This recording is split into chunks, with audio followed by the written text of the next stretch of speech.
Et coucou. Je m'apprête à faire une canalisation qui m'a été demandée par l'eau elle-même depuis bien longtemps. J'ai toujours mis un peu ça de côté parce que j'avais comme d'autres sujets qui me semblaient plus, non pas forcément importants, mais actuels dans l'instant à vous communiquer. Donc voilà, je m'apprête aujourd'hui à vous canaliser des messages de l'eau sans avoir strictement aucune idée de ce qu'elle veut vous communiquer. Donc je vais fermer les yeux, ça va m'aider. Et puis voilà, je vous souhaite une bonne réception de ces messages. Ok.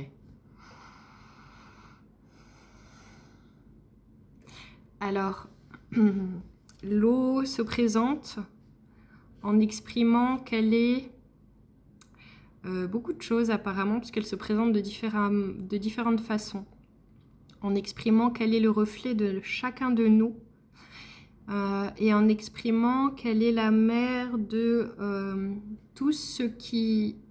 la mère de tout ce qui a été créé sur cette terre, de tout ce qui est né.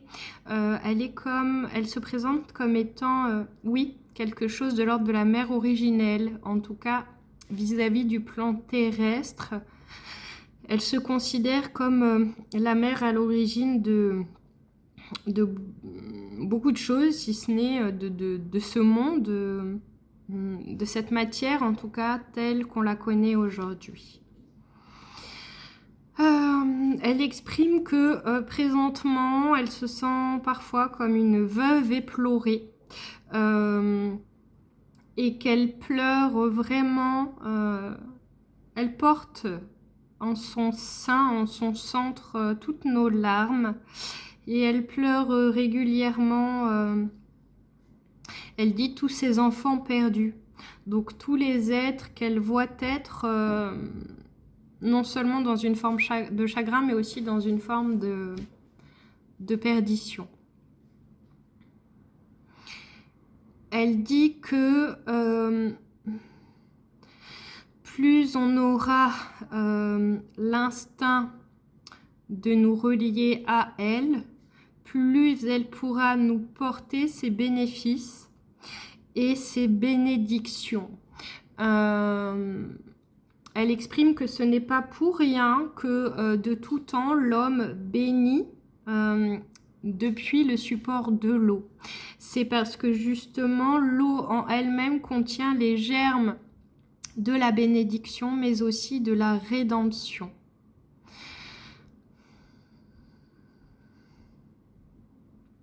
Elle dit aussi qu'aujourd'hui nous avons soif. Nous avons soif de sens, nous avons soif de retrouver notre essence et cela peut aussi se faire à travers son biais, à travers une communication, une connexion avec elle, simplement par l'intention en fait. Qu'elle a le pouvoir de nous libérer de bien des maux, qu'ils soient physiques ou psychiques. Et que quand elle dit aussi que nous avons soif, sur le plan physique, ce qu'elle exprime également, c'est qu'aujourd'hui, nous ne buvons pas assez d'eau. Nous buvons trop de breuvages qui ne reflètent pas du tout son essence. Et que quand on boit de l'eau, eh bien... on boit une eau polluée en fait. On boit une eau polluée. Cela est fait exprès pour nous perdre encore davantage, pour nous déconnecter un peu plus de notre essence, mais que cela n'est pas une fatalité et que là encore, à travers simplement notre intention, si elle est bien axée, en buvant notre eau, nous pouvons comme la restructurer nous-mêmes, simplement avec, elle dit, la puissance de notre coronal. Et du coup, ça me gratte.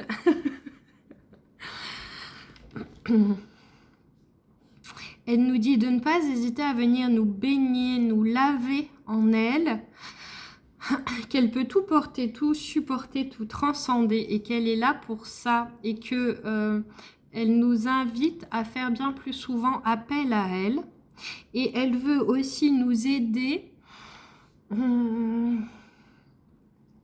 C'est dans le même élan que de vouloir nous aider à nous rebrancher à notre essence. Eh bien, elle veut aussi nous aider à comprendre, interpréter, étudier, analyser certains aspects de la vie, de nous-mêmes, de notre comportement, de notre fonctionnement. Ce qu'elle essaye de me faire dire, c'est qu'elle a la capacité de nous aider à mieux nous comprendre et donc en ce sens à mieux nous, j'entends, orienter par la suite. Donc elle a aussi la capacité de nous amener à une vision plus large, plus étendue, plus lointaine.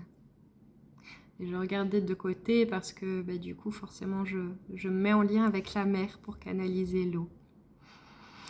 Elle dit que elle parle à des personnes qui ont peur de l'eau, qui ont justement peur de se baigner ou qui n'aiment pas forcément le contact avec l'eau.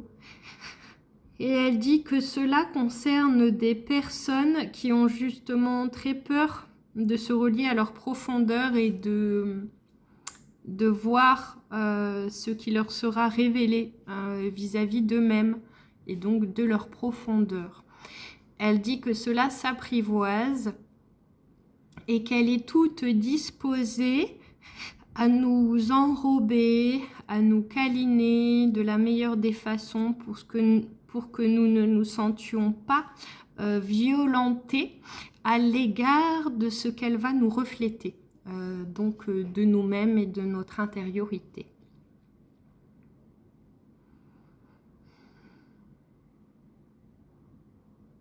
Elle dit qu'elle se considère comme une sorte de souveraine. En fait, j'ai entendu le mot seigneur, mais je ne savais pas le conjuguer au féminin. Elle se considère comme une sorte de souveraine, comme une sorte d'immense déva. Et le message vient de fuiter. Elle est en train de dire autre chose. Une sorte de souveraine. Oui, quelle est la... je sais plus comment elle l'a dit. Mais en gros que... ça revient au message que tout émane d'elle. Alors c'était dit d'une autre façon, mais peut-être j'y reviendrai plus tard dans la canalisation si ça revient comme je l'ai entendu. Elle dit qu'elle a le pouvoir de tout ensemencer en nous.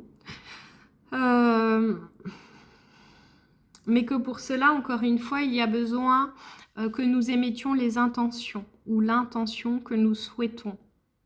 Elle a la capacité de nous porter,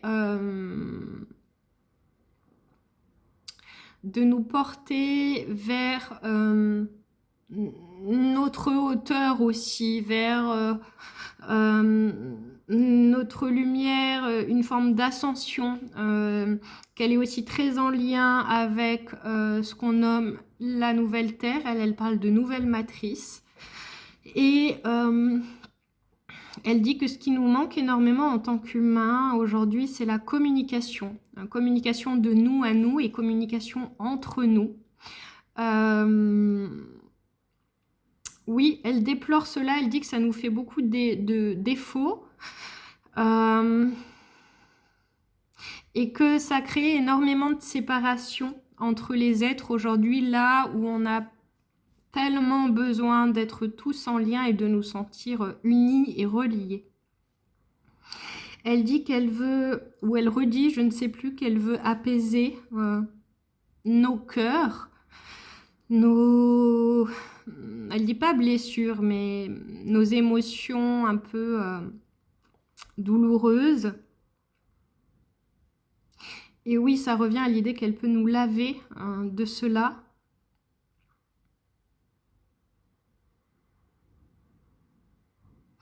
Elle dit que d'elle, tout peut jaillir, exactement à l'image de nous-mêmes, que de nous-mêmes aussi, tout peut jaillir. Et que plus on va se regarder dans son reflet, plus on va pouvoir conscientiser l'infini en nous. L'infini en nous et l'infini aussi de notre puissance. Elle dit que nous sommes tous une émanation de la source elle-même, tout comme elle. Et qu'en ce sens, non seulement nous ne sommes pas séparés de l'eau, du reste, elle vit majoritairement à l'intérieur de nous, n'est-ce pas? On est essentiellement composé d'eau. J'ai oublié la suite.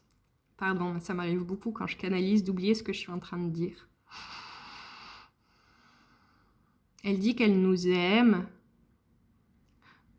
tous, même les plus durs. Pour elle, ça me fait rire.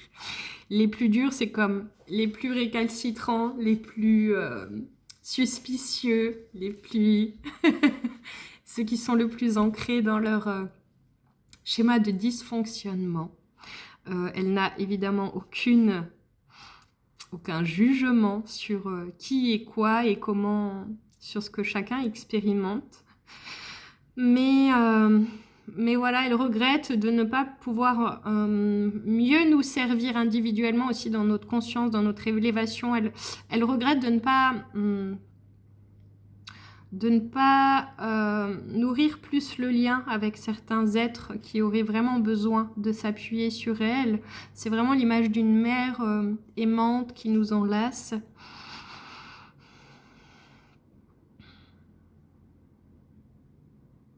Elle dit, je ne sais pas encore ce que veut dire cette image, mais elle dit de faire attention aux chiens. Et quand elle parle des chiens, je vois l'image d'un pitbull un peu enragé. Et elle montre le collier du pitbull avec comme des piquants. Je vais lui demander qui sont ces chiens pour elle. Ah, elle dit quelque chose comme les maîtres de l'involution. Si tant est qu'on puisse appeler ça des maîtres. Maîtres dans l'art de l'involution. Qui sont tout autour de nous et qui sont plus... C'est pas qu'ils sont plus actifs que jamais, mais c'est plus agressifs que jamais. Et alors, dit comme ça, bon, qu'est-ce qu'on va faire de ce conseil? Mais c'est comme... Soyez vigilants à qui vous accordez votre crédit. Soyez vigilants à qui vous donnez votre parole. Soyez conscients que votre parole est sacrée, justement, et que, alors, d'un côté, oui, on manque de communication entre nous-mêmes ou de nous à nous, mais d'un autre côté, ne pas, elle me montre pia, comme ne pas parler et... Oui, c'est ça, conscientiser que notre parole est d'or, qu'on a un pouvoir immense à travers la parole et donc de savoir bien nous en servir, d'une part pour nous-mêmes, ne pas devenir ces chiens et d'autre part se prémunir aussi d'une forme de malveillance de certains êtres autour de absolument tout le monde en fait. On est tous, absolument tous concernés par ces propos-là. Elle dit aussi d'arrêter de regarder le passé, de ne plus se retourner, de ne pas se faire croire que le passé n'existe pas ou qu'il n'a pas compté, puisque bien entendu il a façonné notre présent et qui nous sommes aujourd'hui, mais de cesser de se pencher sur notre passé comme quelque chose, comme une réalité qu'on entretient malgré nous dans le présent.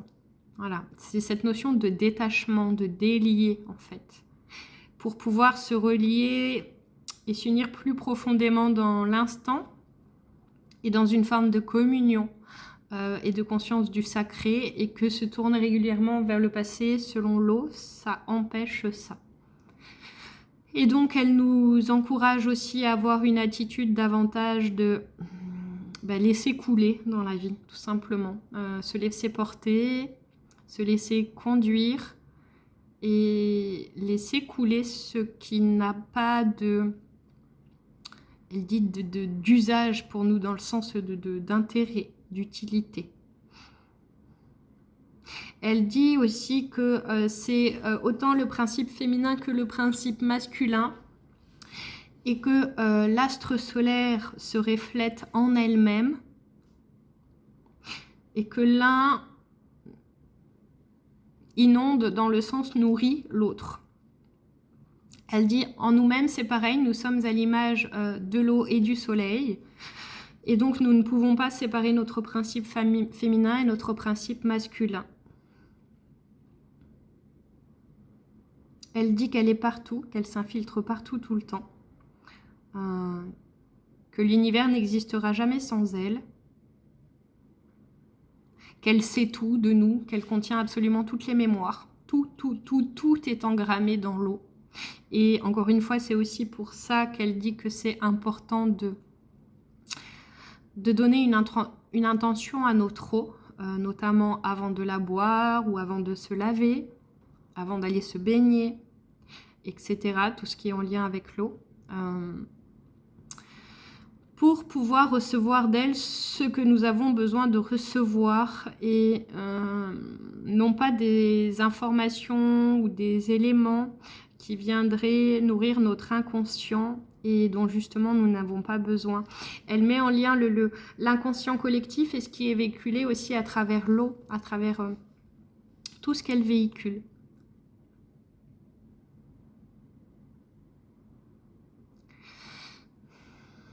Elle dit qu'elle nous aime comme elle se reconnaît elle-même, qu'elle ne fait aucune distinction entre nous les êtres humains et elle, eau, et qu'elle ne fait aucune distinction entre rien en fait, qu'elle est le tout et que nous sommes le tout, et qu'il est grand temps qu'on se réveille dans cette conscience-là et qu'on incarne cette réalité.